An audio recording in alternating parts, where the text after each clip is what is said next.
আসসালামু আলাইকুম ভাই, কি হয়েছে? আপনারা হাইওয়েতে দাঁড়িয়ে আছেন কেন? ভাই এই রোডের কারণে এই রোডের যে অবস্থা, ঠিক আছে, আমি জাস্ট সাধারণ হাইওয়েতে হওয়া উচিত যে রোডটা ঠিক থাকে, এখান থেকে ঢুকতে লাগলাম, দেখলাম যে প্রায় 10 ইঞ্চির মতো উঠে গেছে, পড়ে গেছে। এটা যে পড়ে গেছেন, কি আপনারা ব্যথা পেয়েছেন? অ্যাক্সিডেন্ট কোনো ব্যথা পেয়েছেন? বললে তো ভাই ব্যথা পাবোই। ভাই আপনিও কি গাড়িতে ছিলেন? আমি গাড়িতে ছিলাম। ব্যথা পাইছেন আপনি?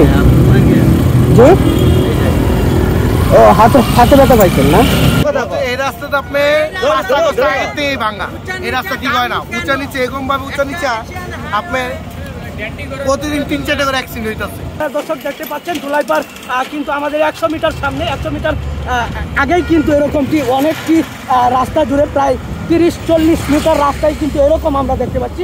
দর্শক, আমিও এখানকার একজন ভুক্তভোগী, আমিও কিন্তু এখানে বাইক নিয়ে আমার বাইক ছিল, আমার বাইক নিয়ে কিন্তু একদিন আমিও বৃষ্টির মধ্যে আসার সময় এখানে পড়ে গিয়েছিলাম।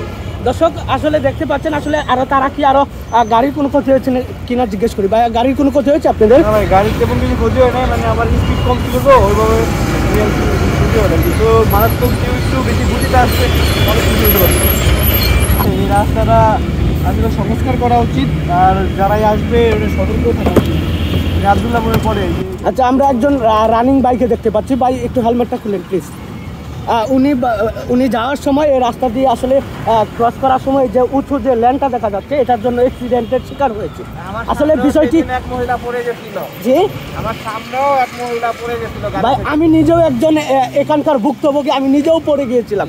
আসলে এই বিষয়টি আমরা জানি, বাংলাদেশের মধ্যে সবচাইতে স্পিডের যে হাইওয়ে এটি হচ্ছে এটি পদ্মা হাইওয়ে, 80 কিলোমিটার বেগে চলতে পারবে গাড়ি। কিন্তু এরকম রাস্তায় যদি ধুলাইপাড়ের সামনে একবারে দর্শক দেখতে পাচ্ছেন, ধুলাইপাড় কিন্তু আমাদের 100 মিটার সামনে, 100 মিটার আগেই কিন্তু এরকমটি অনেকটি রাস্তা জুড়ে প্রায় 30-40 মিটার রাস্তায় কিন্তু এরকম আমরা দেখতে পাচ্ছি। অন্ধকারের জন্য দেখা যাচ্ছে না, তারপরে আপনাদেরকে দেখানোর চেষ্টা করছি। দেখেন এইগুলার কারণে কিন্তু বাইক অ্যাক্সিডেন্ট হচ্ছে, বিশেষ করে অনেক বাইক অ্যাক্সিডেন্ট। আমি নিজেও একজন কিন্তু ভুক্তভোগী ছিলাম। এই রাস্তাটা আপনি ভাঙা, এই রাস্তা ঠিক হয় না, উঁচা নিচে এরকম ভাবে উঁচা নিচা আপনি প্রতিদিন 3-4টা করে অ্যাক্সিডেন্ট হইতেছে, প্রতিদিন আসতে পাও ভেঙে যেতেছে। এদিকে একটা মেয়ে একটা ছেলে হইতেছিল, অবস্থা খারাপ, মাথা মেরে পরে ঢাকা মেরে চলে গেছে। রাস্তা ঠিক করতেছে না, এখনো কতদিন থাকবে কে জানে না।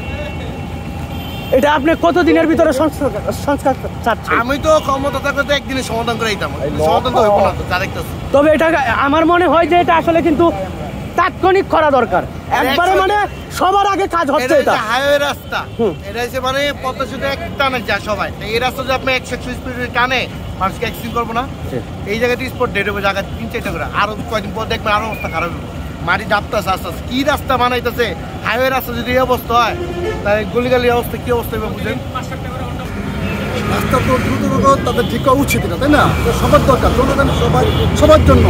হ্যাঁ, রাস্তা ভাঙ্গে রয়েছে, ম্যানেজমেন্ট দেখতে হয় না, তারপরে আবার এই যে সিটি কর্পোরেশন তারাও জিনিস দেখতে হয় না, এটা অ্যাক্সিডেন্ট হইতে আছে, তাই না?